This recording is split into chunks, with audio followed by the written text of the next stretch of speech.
Imagine this. A quiet evening is settling over a rural field, somewhere near Mansoura, Egypt. The air's still, you can almost smell the warm earth, hear distant village life. Hmm. And the last rays of sun are casting these long, distorted shadows right across a gaping, freshly dug pit. It looks like a dark maw in the land. Yeah, ominous. At first, all you hear is this rhythmic thud. A shovel hitting dirt, low voices murmuring. Okay. Then it changes. Suddenly, there's a desperate struggle, muffled cries, heavy breathing, and then the sickening sound of blows landing. Oh, no. An unsuspecting man, Mohamed, he's standing right at the edge of this pit. His trusted friend, Gomaa, led him there. His friend. The quiet shatters. Gomaa just attacks him, no warning. Blows to the body, the heart. Mohamed collapses, dazed, quickly tied up. Right there by the pit. And then the horror sinks in. He's still alive as they shove him into the darkness below. You hear the dirt raining down. And just steady, relentless shoveling, burying him alive. 14 meters down. 14 meters. It's hard to even fathom. The scene fades, but that chill, Yeah. it stays with you. What you just experienced is the terrifying climax of a story so meticulously planned, so chillingly executed, it really makes you rethink what human deception is capable of. It really does. Today, we're doing a deep dive into the extraordinary case of Walaa, a woman whose actions, well, they aren't just a crime, they're almost a discovery in manipulation. Indeed. And what's truly fascinating here isn't just the sheer brutality of it all.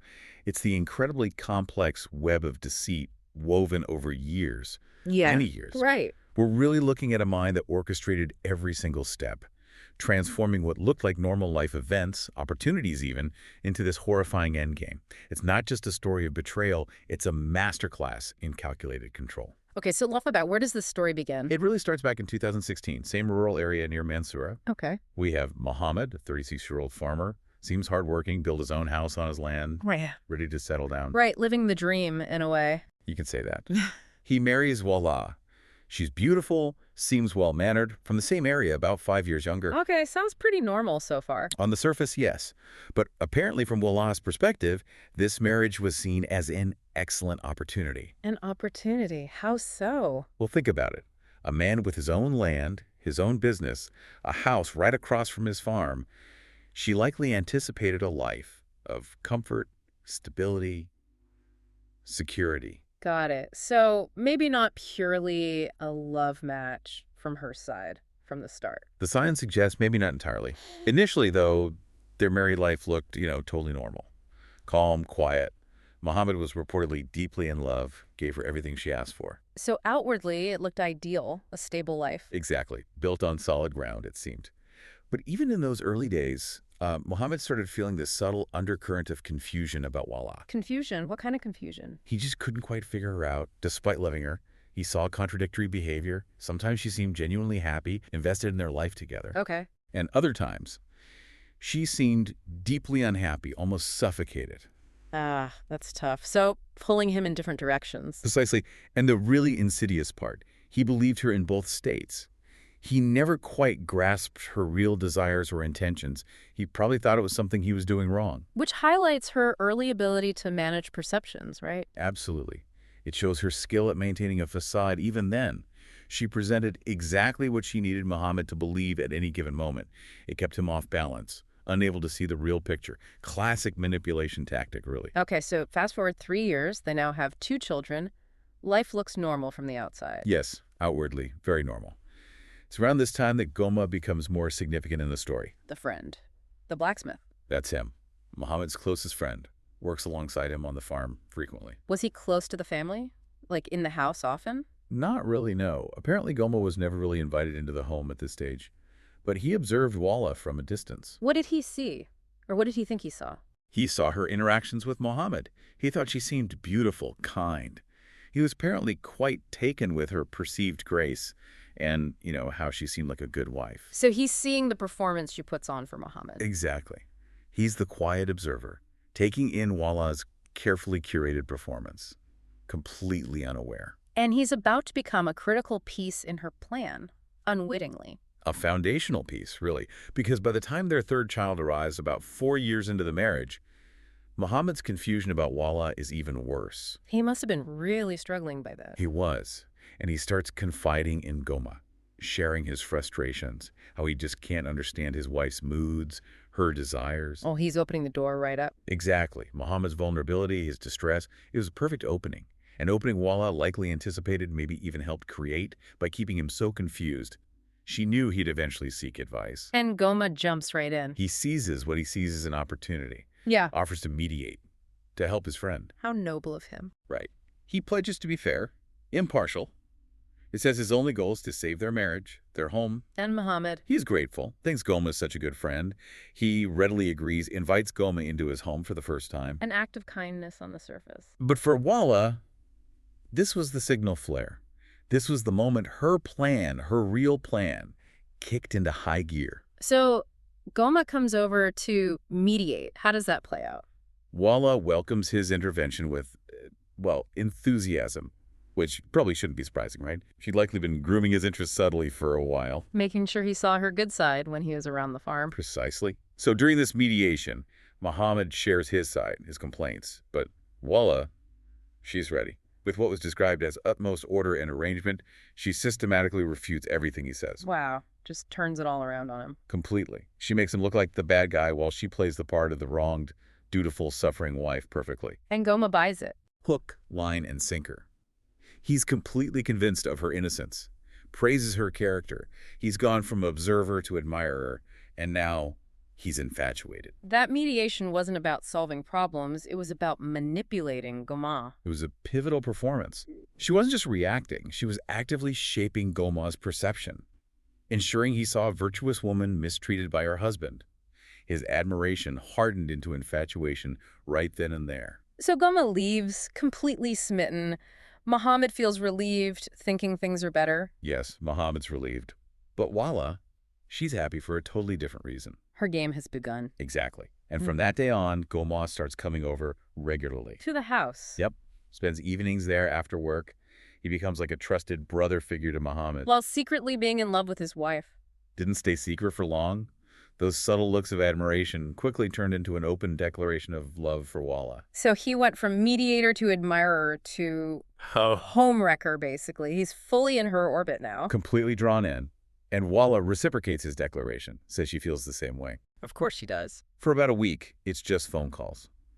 Then, over the next 8 months, the affair intensifies. 8 months. How did they keep it secret? Meticulous planning. Yeah. Gomaa learned Mohammed's schedule inside out. He'd visit Walaa only when Mohamed was away. Their meetings were described as organized, calculated. So precise that no one suspected. Not even neighbors. Apparently not. It's almost chilling, the level of control and organization it must have taken. It really speaks to her foresight, doesn't it? Managing this whole secret life. Absolutely. Controlling information, anticipating risks. She kept her vulnerability at 0. But then things escalate further. Gomaa's feelings change. His love becomes possessive. Infatuation turns into intense jealousy of Mohamed. Oh, the inevitable next step in this kind of situation, maybe. Perhaps. He demands they get rid of Mohamed so they can be together. Promises he'll marry her, figure out a plan so they won't get caught. And Walaa's reaction. Immediate agreement. Says she doesn't want Mohamed anymore. She's found this amazing connection with Gomaa. But she adds one condition. The chilling one. The chilling one. She tells Gomaa she does not want to know how or when he plans to kill Mohamed. Wow. So Gomaa thinks he's the one calling the shots, planning the murder. He likely does. He thinks he's initiating the ultimate betrayal for love. But that condition, it makes you wonder, doesn't it? Was this just step 2 in her much colder, longer plan? It absolutely looks that way. Yeah. That condition is a masterstroke of self-preservation. It gives her plausible deniability. Plausible deniability. Explain that a bit. Legally, to prove incitement to murder, you generally need evidence she specifically told him how or when to do it, or actively encouraged the specific act. By saying, I don't want to know the details, she creates this firewall. So even if Gomaa later said she wanted him gone, she could say, I never knew he'd actually kill him, let alone how or when. Precisely. It severs the direct evidentiary link to the act itself. She wasn't just planning the crime, she was planning her defense simultaneously. Yeah. Chilling foresight. Okay, so she agrees but wants distance from the details. What happens next? Does Gomaa act immediately? No, and this is interesting. Walaa purposefully delays Gomaa's plans.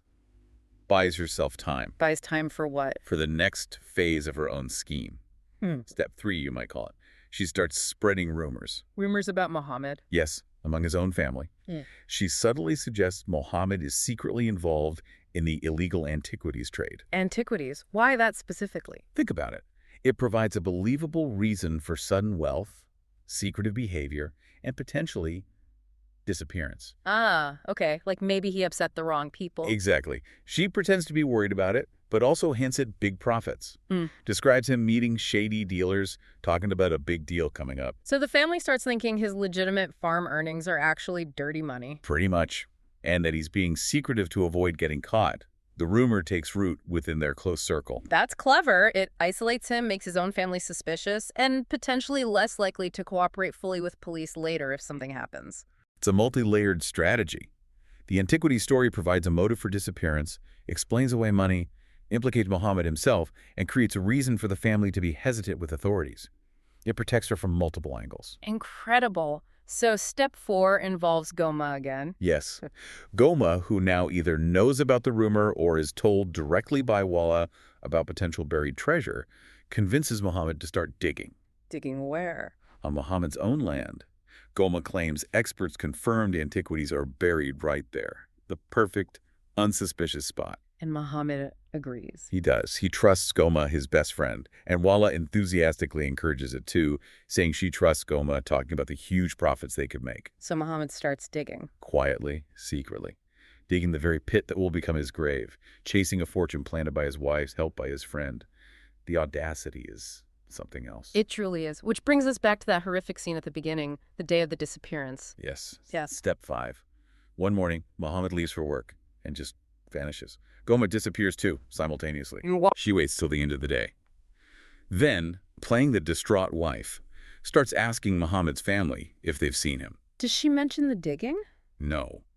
She tells them 2 strange-looking antiquities dealers picked them up that morning, and he hasn't been seen since. Adds that his phone is ringing, but he's not answering. Setting the stage immediately with the antiquities story. Controlling the narrative from minute 1. Every detail placed. Hours later, the phone calls start. Ransom calls. Right. Mohamed's phone calls his family. A distorted voice claims they're the dealers, says Mohamed cheated them, demands $500,000. $500,000 Yeah. for a farmer. That's huge. Exactly. It's so outlandish it reinforces the illegal dealings idea, creates confusion, panic. Well, gets a similar call. And then the phone goes dead. Immediately after the calls. Yeah. Switched off permanently, cutting off all contact. So the next day, they go to the police. Walaa and the family, yes. They report him kidnapped. But crucially, they don't mention the antiquities trade. They're trying to protect Mohamed, hoping he'll return, and wanting to avoid legal trouble for him. But Walaa mentions the ransom. Oh, yes. She dutifully reports the massive $500,000 demand. The police must have been suspicious right away, that amount. Highly suspicious. They sensed something was very wrong. They likely suspected Walaa, but had no direct evidence. And her condition, not knowing the how or when, helps her here. Immensely. It allows her to appear genuinely shocked, unaware of the murder details or the body's location during initial questioning. Background checks show a good relationship. Gomaa is missing, but not the prime suspect yet. Her calculated ignorance is her shield. Does she keep the family away from the police after that? Yes. Yeah. 5 days pass, no follow-up from them. Walaa actively discourages them, warns them not to mention antiquities, reinforces the kidnapping story. They focus on raising ransom money, still believing he's alive. Meanwhile, the police are working behind the scenes. They are, analyzing phone records. They see the ransom calls came from 2 different governorates, Kafr el-Sheikh and Garbia. A clear misdirection attempt. But they find something else. Yes, a crucial detail. A short call before the ransom calls, linking Mohamed directly to Gomaa, The missing friend. the missing friend. That call is the first tiny crack in Walaa's carefully built wall. So Gomaa becomes a person of interest. Definitely. Further investigation uncovers the weirdly intense relationship between Gomaa and Walaa, confirms the recent antiquities digging involving Mohamed and Gomaa, their simultaneous disappearance, plus that last call. It all points to Gomaa. How long does it take to find him? Nearly 50 days. After almost 2 months of painstaking investigation, they locate and arrest Gomaa. And his reaction? He seems genuinely surprised police suspect him, which tells you how well Walaa maintained her innocent wife act. Even with him gone, he probably thought they were both safe. But under interrogation. He breaks, confesses everything, admits Mohamed was murdered on the very first day he disappeared. Wow. So the family's hope was false all along. Tragically, yes. He reveals the affair, Walaa's instruction to get rid of Mohamed, and repeats her condition that she didn't want to know the details. Does he say where the body is? He leads them right to it. The 14-meter deep pit on Mohammed's own land, right in front of the house. And he describes the murder. He does. Gruesome details. He says Walaa drugged Mohamed first, to make it easier. Then he lured Mohamed to the pit, attacked him, tied him up. And buried him alive. Fine and still alive, yes. Threw him in and buried him. Then he traveled to make the ransom calls as a diversion. That detail about the drugs, you mentioned it would be important. Yes. Gomaa specifically adds that Walaa drugged Mohamed. Keep that in mind. Okay. So Walaa is arrested now, too. She is. She admits the affair with Gomaa straight away. But she vehemently denies any part in the murder. What's her story? Sticks to the antiquities script. Says she only knew they were dealing, thought powerful dealers must have kidnapped Mohamed when things went bad, insists the family knew too and kept quiet to protect him. So it goes to trial. How does the prosecution approach it? They focus mainly on Gomaa as the sole killer. Walaa looks guilty of adultery, sure, but the evidence for inciting or participating in the actual murder seems weak, thanks to her planning. Because of the plausible deniability. Exactly. So, after a long trial, Gomaa is sentenced to death. And Walaa. Acquitted of the murder charge. Acquitted after everything. That's shocking. The lover condemned, the wife walks free. It really is. It seems like her plan worked perfectly, Yeah.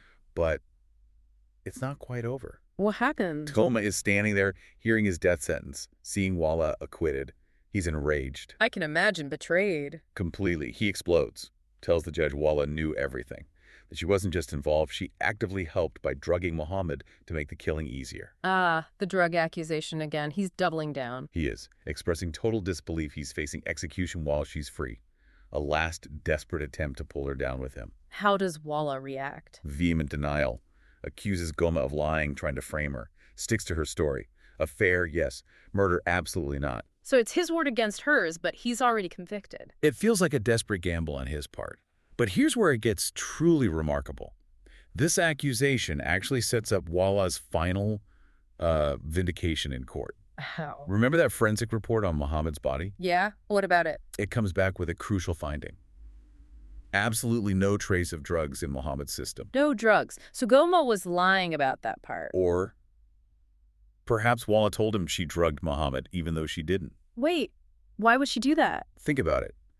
Gomaa's key piece of evidence directly implicating her active participation in the drugging is now scientifically disproven. It makes his whole last-minute accusation look like a lie. Exactly. It completely undermines his credibility. This wasn't just luck. It feels like the final piece of her meticulous design falling into place. She potentially gave Gomaa false information, knowing that if he ever confessed and mentioned the drugs, the lack of forensic evidence would discredit his entire testimony against her regarding the murder itself. Making him look like a desperate liar trying to save his own skin, solidifying her innocence on the murder charge. It's an astonishingly calculated move, if that's what happened. Orchestrating not just the crime, but the very evidence that would later exonerate her from direct involvement in it. So the final verdict stands. Yes. Gomaa's death sentence is upheld. Walaa's acquittal is confirmed. Lack of evidence linking her directly to the murder or incitement. She achieved exactly what she wanted. Freedom. A masterclass in manipulation, right to the very end. But the judge had something to say. He did. Despite the acquittal, the judge delivered this chilling final statement directly to Walaa. He said she was innocent on paper, but not before God. Wow. Innocent on paper, but not before God. That's haunting. It really is. So where does that leave Walaa? She got away with it, legally speaking. She's free. She achieved her objective, yes. Yeah. Eliminated her husband, her lover was condemned, effectively cutting ties with that whole chapter of her life, including Mohammed's family, like erasing it. But can you ever truly erase something like that? The memories, the knowledge of what you did. That's the profound question, isn't it? Can you find real peace or freedom carrying the weight of such cold, calculated deception? Her legal innocence is clear, a result of incredible planning.